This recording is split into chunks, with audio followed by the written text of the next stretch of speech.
चित्तौड़ दर्शन में समाचार में आप सभी का स्वागत है। नजर डालते हैं आज के समाचारों की ओर। चित्तौड़गढ़ में स्थित सैनिक स्कूल में सोमवार से ग्रुप स्तरीय अखिल भारतीय सैनिक स्कूल राष्ट्रीय खेलों का आयोजन आरंभ हुआ। इस खेलकूद प्रतियोगिता में देश के 3 राज्यों के खिलाड़ी भाग ले रहे हैं। यह सभी सैनिक स्कूल से संबंधित है एवं इसमें लड़के एवं लड़कियां यानी कि दोनों ही भाग ले रहे हैं एवं विभिन्न प्रतियोगिताओं का आयोजन किया जाएगा। चित्तौड़गढ़ में स्थित सैनिक स्कूल में सोमवार से ग्रुप स्तरीय अखिल भारतीय सैनिक स्कूल राष्ट्रीय खेलों का शुभारंभ हुआ। इस प्रतियोगिता में मध्य प्रदेश, उत्तर प्रदेश एवं राजस्थान सहित 9 सैनिक स्कूलों से 116 लड़कियों सहित कुल 298 प्रतिभागी विभिन्न खेलों में भाग ले रहे हैं। अखिल भारतीय सैनिक स्कूल राष्ट्रीय खेलों ग्रुप सी में कुल 9 सैनिक स्कूल भाग ले रही है, जिसमें मध्य प्रदेश, उत्तर प्रदेश की 2 सैनिक स्कूल, चित्तौड़गढ़ के साथ साथ पब्लिक प्राइवेट पार्टनरशिप पीपी मोर के तहत नए खुले सैनिक स्कूल, जिसमें उत्तर प्रदेश में स्थित मथुरा सैनिक स्कूल, गोविंद नगर मध्य प्रदेश, सैनिक स्कूल इटावा उत्तर प्रदेश, सैनिक स्कूल मंदसौर मध्य प्रदेश, सैनिक स्कूल जोधपुर की टीमें भी भाग ले रही है। इन खेलों में एथलेटिक्स, वॉलीबॉल और बास्केटबॉल शामिल है। प्रतियोगिता की शुरुआत सैनिक स्कूल मंदसौर एवं सैनिक स्कूल रीवा के बास्केटबॉल के मैच हुई, जिसमें रीवा ने मंदसौर की टीम को पराजित कर दिया। इसी तरह सैनिक स्कूल चित्तौड़गढ़ एवं सैनिक स्कूल मैनपुरी के बीच खेले गए वॉलीबॉल मैच में मेजबान चित्तौड़गढ़ की टीम ने मैनपुरी को पराजित कर दिया। सैनिक स्कूल अमेठी एवं सैनिक स्कूल रीवा के मध्य खेले गए वॉलीबॉल मैच में सैनिक स्कूल अमेठी ने मेजबान टीम को हरा दिया।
चित्तौड़गढ़ में स्थित है जिले का सबसे बड़ा चिकित्सालय श्री सांवलिया चिकित्सालय, जहां प्रतिवर्ष लाखों रुपए का बजट आता है। लेकिन हालत यह है कि यहां पर गंभीर रूप से कोई मरीज आता है, परिवार के सदस्य उसे लेकर आते हैं तो कोई भी ट्रॉली मैन यानी कि स्ट्रेचर के लिए कोई भी वहां कर्मचारी मेन पोर्च में उपलब्ध नहीं रहता है। ऐसी स्थिति में कई बार गंभीर रूप से जो मरीज होते हैं उनके परिवार के सदस्यों को अपने स्तर पर ही इधर उधर ट्रॉली की तलाश करनी पड़ती है और बाद में मरीज को ट्रॉली पर सुलाकर संबंधित चिकित्सक के यहाँ ले जाना पड़ता है। सोमवार को ऐसी एक नहीं बल्कि अन्य कई मरीजों के साथ स्थिति देखने को मिली। यह है चित्तौड़गढ़ जिले का सबसे बड़ा चिकित्सालय श्री सांवलिया चिकित्सालय, जहां न केवल चित्तौड़गढ़ आसपास बल्कि जिले भर के साथ ही मध्य प्रदेश के भी कई मरीज जो कि सीमा के समीप है वह यहाँ पर आते हैं। लेकिन इस सबसे बड़े चिकित्सालय का हाल यह है कि कोई न कोई लापरवाही आए दिन इस चिकित्सालय में देखने को मिलती है। हालत यह है कि यहाँ पर परिजनों द्वारा गंभीर रूप से मरीजों को लाए जाने पर उन्हें अपने स्तर पर ही चिकित्सक के पास ले जाने के लिए मजबूर होना पड़ता है। सोमवार को चित्तौड़गढ़ से ही एक मरीज को, जिसे अचानक लकवा हो गया था, परिवार के सदस्य कार में लेकर पहुंचे, लेकिन वहां कोई भी ट्रॉली मैन यानी कि स्ट्रेचर ले जाने के लिए कोई भी कर्मचारी उपलब्ध नहीं था। ऐसी स्थिति में परिवार के सदस्यों को अपने स्तर पर ही स्ट्रेचर की तलाश करनी पड़ी और वे उसे संबंधित चिकित्सक के पास लेकर पहुंचे।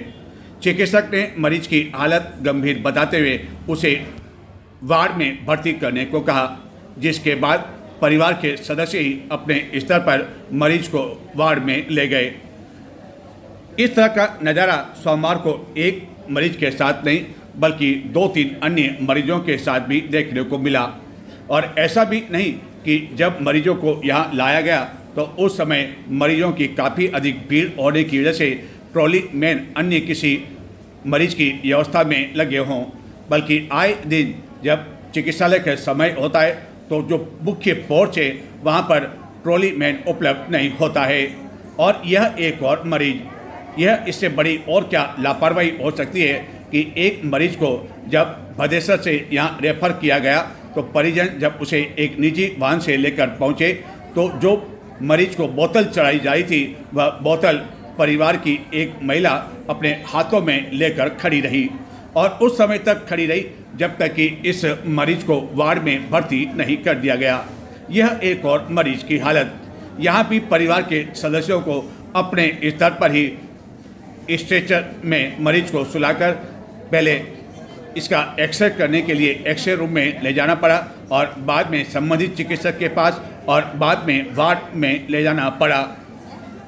इस तरह की स्थिति न केवल अति चिंताजनक है बल्कि इससे कई बार मरीज की जान भी जा सकती है, क्योंकि कई लोगों को मालूम नहीं होता है कि चिकित्सक का मरीज के परिजनों को कई बार यह जानकारी नहीं होती है कि मरीज की जो स्थिति है उसे किस चिकित्सक के पास ले जाना है, जबकि जो ट्रॉली मैन होते हैं उन्हें पता है कि जो मरीज आया है और जिस हालत में है और जो बीमारी है उसे कौन से डॉक्टर के पास ले जाना है। लेकिन ट्रॉली मैन नहीं होने की वजह से कई बार मरीज के परिवार के सदस्य मरीजों को इधर उधर ले जाने के लिए मजबूर होते हैं एवं भटकते रहते हैं और जरा सी भी देर कई बार मरीजों के लिए जान की आफत बन जाती है। ऐसा भी नहीं कि इस चिकित्सालय में बजट की कमी हो, स्ट्रेचर की कमी हो, सब कुछ है, लेकिन सवाल केवल लापरवाही का है। यह लापरवाही चाहे स्ट्रेचर की इस मामले को लेकर हो, चाहे सफाई व्यवस्था को लेकर हो या अन्य मामलों को लेकर हो, आए दिन या तो श्री सावलिया चिकित्सालय या महिला बाल चिकित्सालय में देखने को मिलती है। सावन के दूसरे सोमवार को चित्तौड़गढ़ एवं जिले भर में विभिन्न शिव मंदिरों में कई कार्यक्रम आयोजित किए गए, धार्मिक अनुष्ठान भी आयोजित किए गए एवं भजन सत्संग कीर्तन का दौर दिन भर चलता रहा। तड़के से ही अभिषेक के लिए कई शिव भक्त पहुंचने लगे। साय होते ही विभिन्न शिव मंदिरों में आकर्षक श्रृंगार किया गया, जो कि देखते ही बन पा रहा था। पवित्र सावन मास में इन दिनों चित्तौड़गढ़ नगर एवं जिले भर में स्थित विभिन्न शिव मंदिरों में विभिन्न कार्यक्रम आयोजित किए जा रहे हैं। सावन के दूसरे सोमवार को विभिन्न शिव मंदिरों में कई धार्मिक अनुष्ठान आयोजित किए गए एवं मंदिरों में आकर्षक श्रृंगार किया गया। विद्युत सजावट के साथ ही फूलों से भी आकर्षक सजावट की गई। दूसरे सोमवार को तड़के से ही विभिन्न शिव मंदिर में अभिषेक एवं पूजा अर्चना के लिए भक्तों के पहुंचने का सिलसिला प्रारंभ हो गया।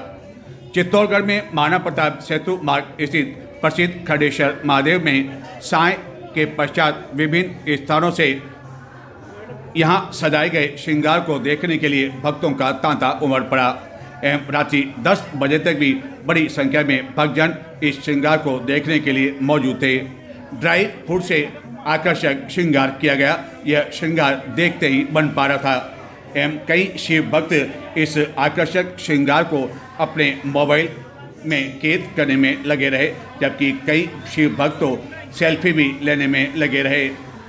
इसी तरह जिले में अन्य स्थानों पर भी शिव मंदिर में कई कार्यक्रम आयोजित किए गए।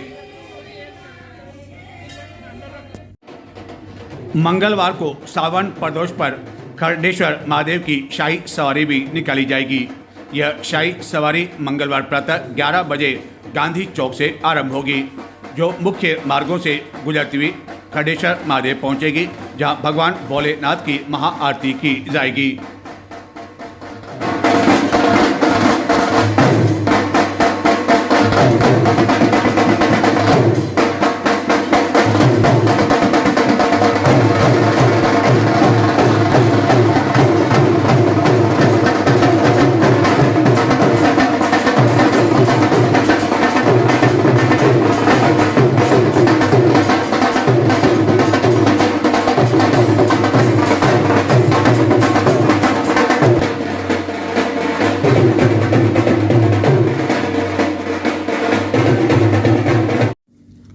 इस अवसर पर दुर्ग स्थित प्राचीन नीलकंठ महादेव में भी आकर्षक श्रृंगार किया गया। दुर्ग भ्रमण करने के लिए आए कई पर्यटकों ने भी सावन के दूसरे सोमवार को नीलकंठ महादेव पहुंचकर पूजा अर्चना की एवं इस विशेष श्रृंगार को पर्यटक भी अपने मोबाइल में कैद करने में लगे रहे। नीलकंठ महादेव के महंत जगन्नाथ भारती के अनुसार यहाँ प्रतिदिन कई कार्यक्रम आयोजित किए जा रहे हैं, जिसमें अभिषेक, पूजा अर्चना समेत अन्य कई कार्यक्रम शामिल है। चित्तौड़गढ़ एवं जिले के विभिन्न शिव मंदिरों में सावन के दूसरे सोमवार को जहां शिव भक्तों को प्रसाद मिला, प्रसाद में कई तरह की मिठाइयां मिली, वहीं दूसरी ओर सावन के दूसरे सोमवार को चित्तौड़गढ़ के रेलवे स्टेशन क्षेत्र में साधुओं को प्रसाद के रूप में लाठियां मिली। दरअसल साधुओं में किसी बात को लेकर झगड़ा हो गया। इस झगड़े के बाद आक्रोशित साधुओं ने रास्ता जाम कर दिया। जानकारी मिलने पर सदर पुलिस मौके पर पहुंची एवं इस दौरान एक एएसआई साधुओं पर लगातार लाठियां बरसाता रहा। यही नहीं, जब घायल साधु को एम्बुलेंस में ले जाया गया तो उस दौरान भी एक और लाठी साधु को सहन करनी पड़ी। सोमवार को चित्तौड़गढ़ नगर में रेलवे स्टेशन के बाहर मुख्य मार्ग पर साधुओं के बीच किसी बात को लेकर बहस होने के बाद मारपीट की नौबत आ गई एवं साधु बीच मार्ग में बैठ गए, जिसके कारण रास्ता जाम हो गया। साधुओं के आक्रोश को देखते हुए कोई भी व्यक्ति इन साधुओं से उलझना नहीं चाहता था, जिसकी जानकारी सदर पुलिस को दी गई। सदर पुलिस बाद में मौके पर पहुंची एवं एम्बुलेंस भी बुलाई गई एवं इस दौरान एक एएसआई साधुओं पर लाठियां भी बरसाते हुए देखा गया। यही नहीं, एक साधु को पकड़ने के लिए और उसे वश में करने के लिए तो पुलिस कर्मियों को भी काफ़ी अधिक मशक्कत करनी पड़ी। एएसआई जो कि साधु पर लाठी बरसाता एवं एक घायल साधु को जब एम्बुलेंस में बिठा दिया गया तो उस समय भी एएसआई एक अन्य साधु पर लाठी बरसाते हुए देखा गया।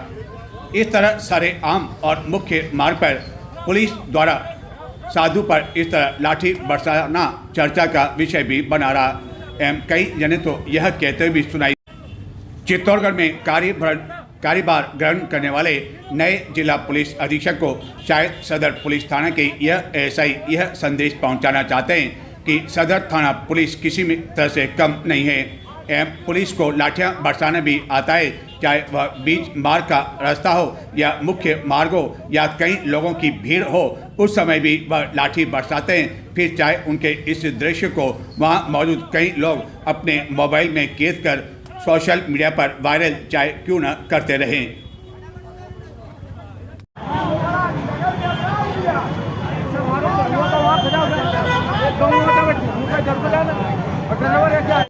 राजस्थान न्यायिक कर्मचारी संघ शाखा चित्तौड़गढ़ जिलाध्यक्ष पद के लिए संपन्न हुए चुनाव में विकास बैरागी सोमवार को सर्वसम्मति से निर्वाचित घोषित किए गए।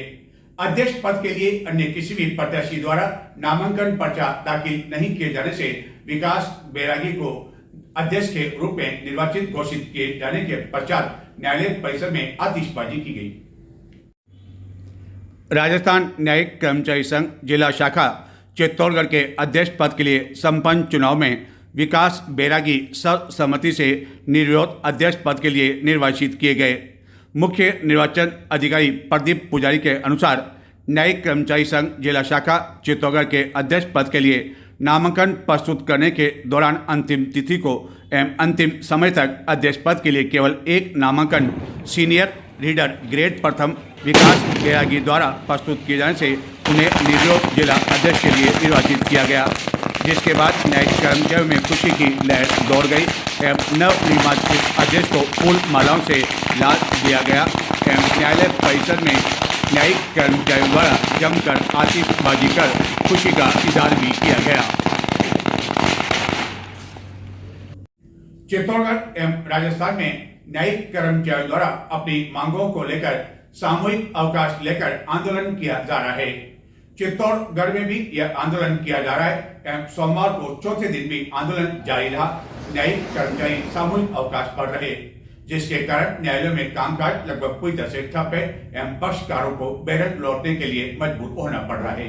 तो ये थे आज के समाचार। अब मुझे आगे दें। नमस्कार।